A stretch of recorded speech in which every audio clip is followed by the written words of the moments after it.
The Kemi Badenoch has did this Christmas message telling people to watch this space, and I was just looking at the weather reports and reflecting on the coming of winter, and it struck me that watching this space is about vacuity. It's about absence. It's about emptiness.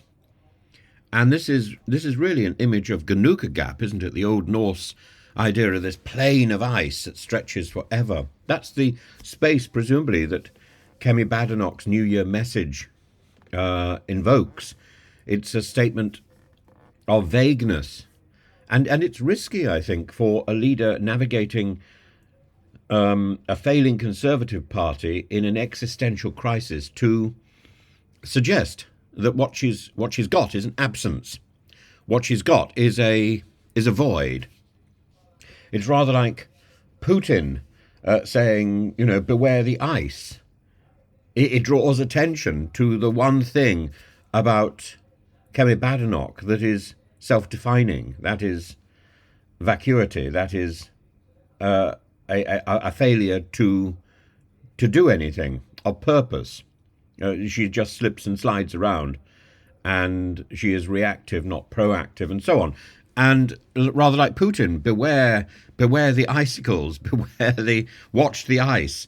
This isn't a skating commercial. This is a sort of from his lair in the Smeg fridge. This is sort of, hello, I am Smeggy Putin. I am coming to get you. I am the antithesis of Father Frost.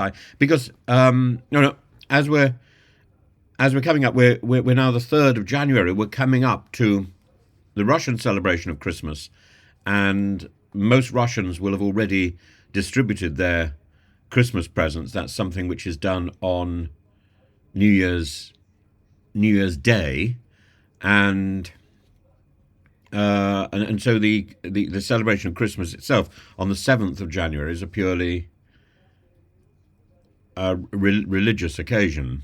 But people leave their New Year trees up until Christmas Day, and now I think Russia is probably Russia and Serbia are probably the only two countries left in existence that are celebrating Christmas on the 7th of January, because Ukraine, the birthplace of Orthodoxy, has now retreated to the Gregorian calendar, following the traditions of the ecumenical patriarchate.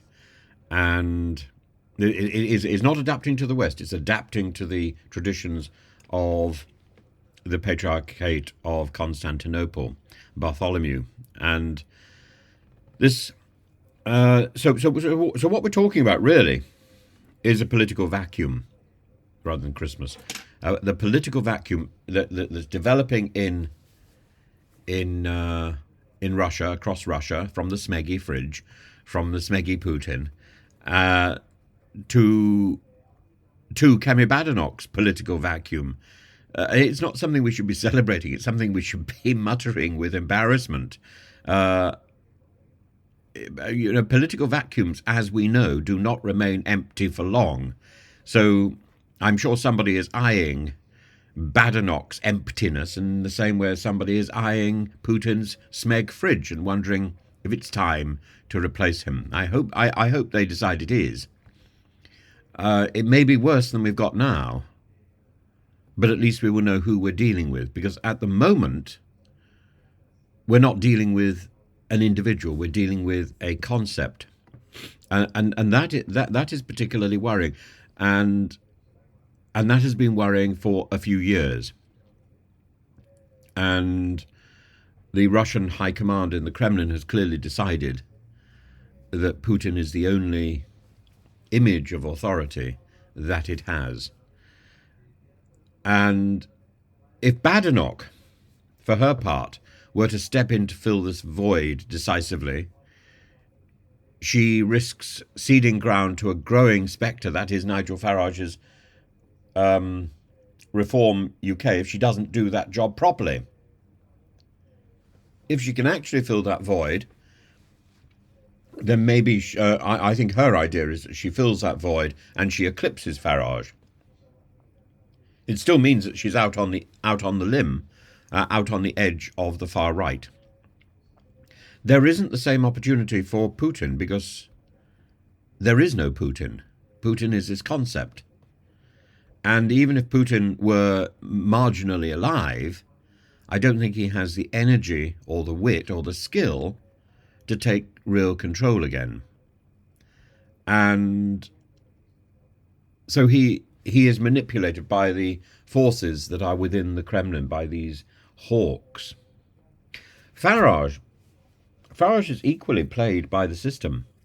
Farage has transformed himself into a Brexit disruptor rather than a political phoenix.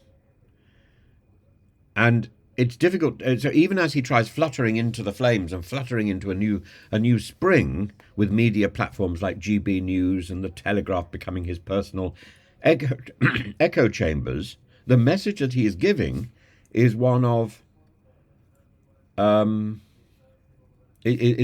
response to the political reality of the day. His message is about how other people are failing. His message is about the Labour failure, the Conservative failure, and reforms what?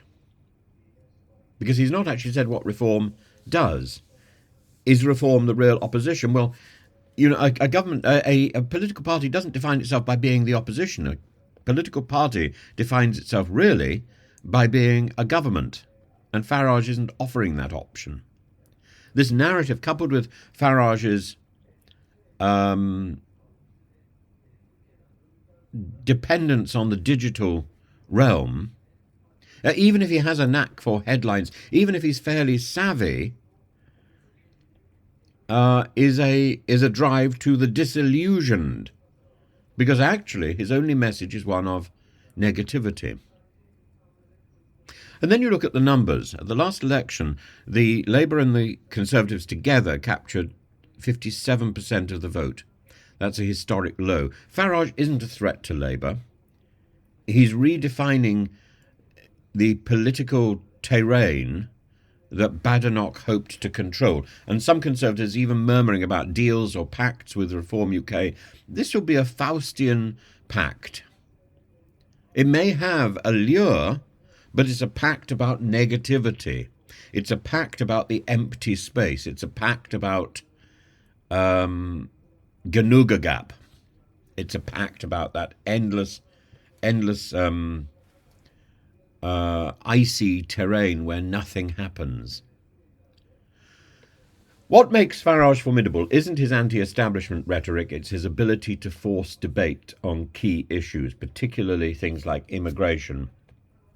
And Reform UK thrives on its ideological elasticity, attracting voters from both the right and the left. And for Badenoch, this creates a dual challenge, holding her party together while neutralising Farage's insurgent appeal.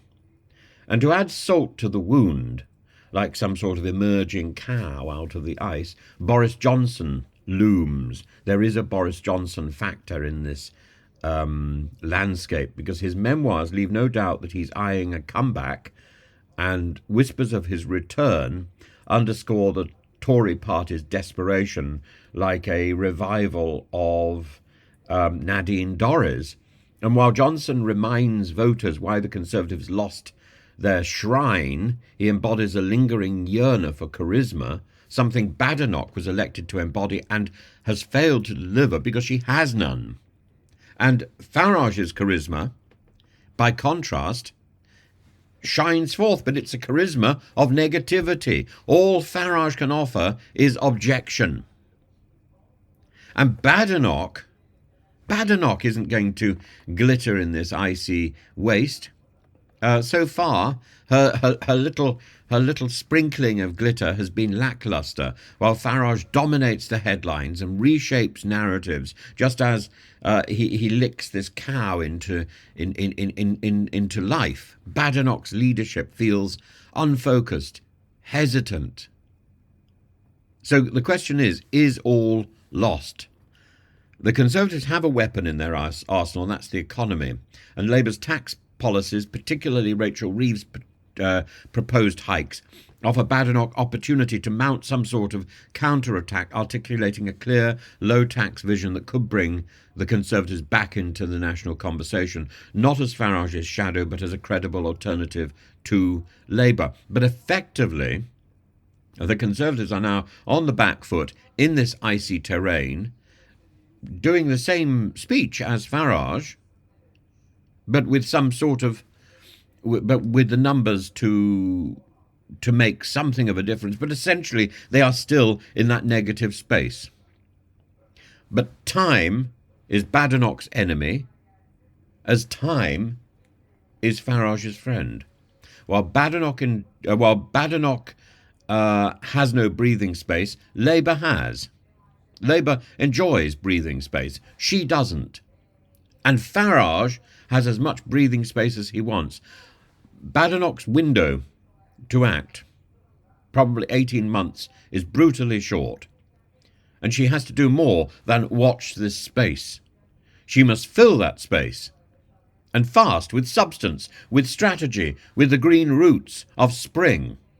A platform that reclaims the Conservatives' relevance in this political landscape, in this icy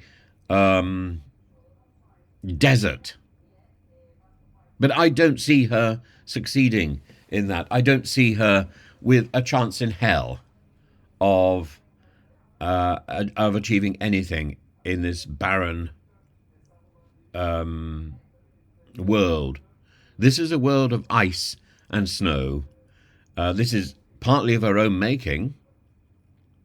It's not helped by Farage chomping away and constantly being negative, but there is no one in the landscape capable of putting a torch of new life into this misery. The Labour Party have demonstrated they can't.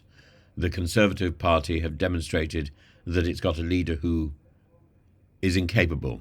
And Farage won't, because he's too small and because he's too stuck in this groove of negativity.